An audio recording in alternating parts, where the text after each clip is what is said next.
নমস্কার বন্ধুরা, সবাই কেমন আছো? আশা করছি সবাই অনেক ভালো ও সুস্থ আছো। অনেক দিন পর আজকে আবার আর একটা ভিডিও নিয়ে চলে আসলাম। ভিডিও দেয়া হচ্ছে না চ্যানেলে অনেক দিন ধরেই, কারণ আমার ছেলের এক্সাম চলছিল।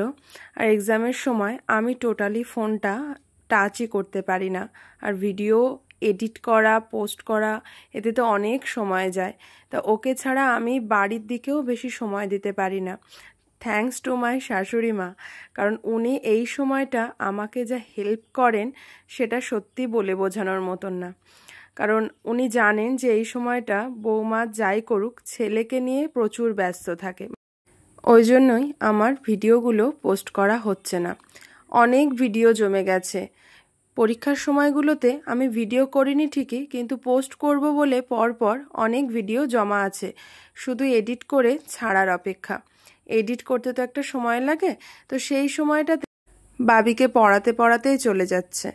এমন না যে ওকে খুব প্রেসারে রাখি, তবে পরীক্ষার সময় একটু ওকে খেয়াল না রাখলে ও সবটা গুলিয়ে যায়, বাচ্চা মানুষ তো। তা আজকে কিন্তু ভিডিওটা জন্মাষ্টমীর ভিডিও।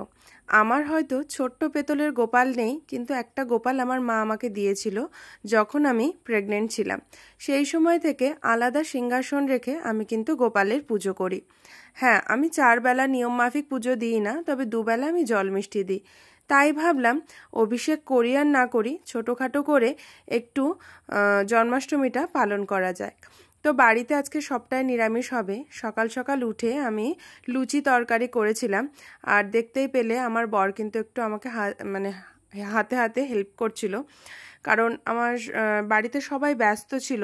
সেই সময় বাড়িতে মিস্ত্রি কাজ করছে। তোমরা যারা আমার ব্লগ দেখছো তারা জানবে বাড়িতে মিস্ত্রি কাজ করলে কতটা সবাই ব্যস্ত থাকে। হাজব্যান্ডকে খেতে দিয়ে আমি চলে এলাম ঠাকুর ঘরে, স্নান দান করে পরিষ্কার পরিচ্ছন্ন হয়ে। আমার ঠাকুর ঘরটা অনেকেই তোমরা দেখেছো, জানি না কার কেমন লাগে, তবে আমি পুরো মনে হয় আমি মন্দিরে ঢুকেছি। হ্যাঁ, সবারই সবার ঠাকুর ঘরটা খুবই প্রিয় থাকে, সেই রকমই আমার ঠাকুর ঘরটাও আমার খুবই প্রিয়।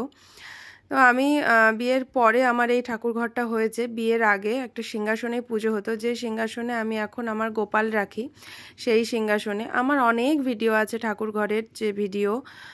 সেই জন্য আজকে আবারও একবার আমার ঠাকুর ঘরটা বা আমার ঠাকুরগুলো তোমাদেরকে একবার দর্শন করিয়ে দিলাম। আর জন্মাষ্টমীর পুজোতে যেভাবে টুকটাক ছোটোখাটো যেভাবে নিত্য সেবা দেওয়া হয়, আমি কিন্তু সেভাবেই পুজো করব। আমি ঠাকুরের অভিষেক করিনি, কারণ আমি কোনোদিনও ঠাকুরের স্নান দান করাইনি গোপালের। সেই জন্য আমি ভাবলাম যে না, একদিনের জন্য অভিষেক করাবো না। তাই ছোটোখাটো করে একটু ফল মিষ্টি দিয়েই আমি পুজো করেছি। আর ফুলের ব্যাপারটা তো আগের একটা ভিডিওতে আমি বলেইছিলাম, কারোর বাড়ি এখন ফুল তুলতে গেলে উল্টে মুখ শুনে বাড়ি আসতে হয়। তো সেই জন্য অল্প আধটুক যেটুকু ফুল পাই তাই দিয়েই ঠাকুরকে দিই।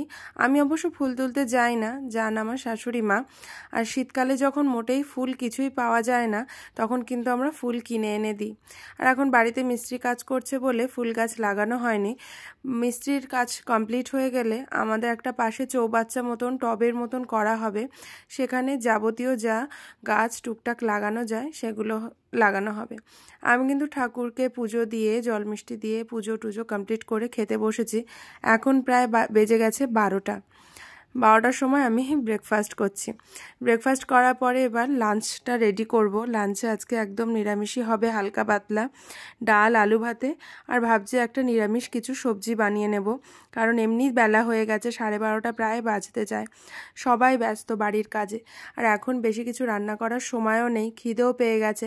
সবার সকাল সকাল খাওয়া হয়ে গেছে, আমি 12টায় খাচ্ছি, কারণ আমি পুজো দেবো বলে দেরি করে খেয়েছি। সত্যি বলতে আমি কিন্তু আগে বলতে ভুলে গেছি, এই যে লুচিটা বানিয়েছিলাম তাতে কিন্তু আমি একটু আটা মিশিয়েছিলাম, শুধু ময়দা করিনি।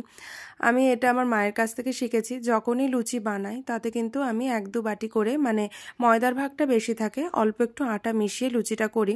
তোমরা যারা করো না ওভাবে করে দেখো, সত্যি ভালো লাগে, কোনো চিট হয় না। তো যাই হোক, আজকের ভিডিও এটুকুই। সবাই সুস্থ থেকো, ভালো থেকো।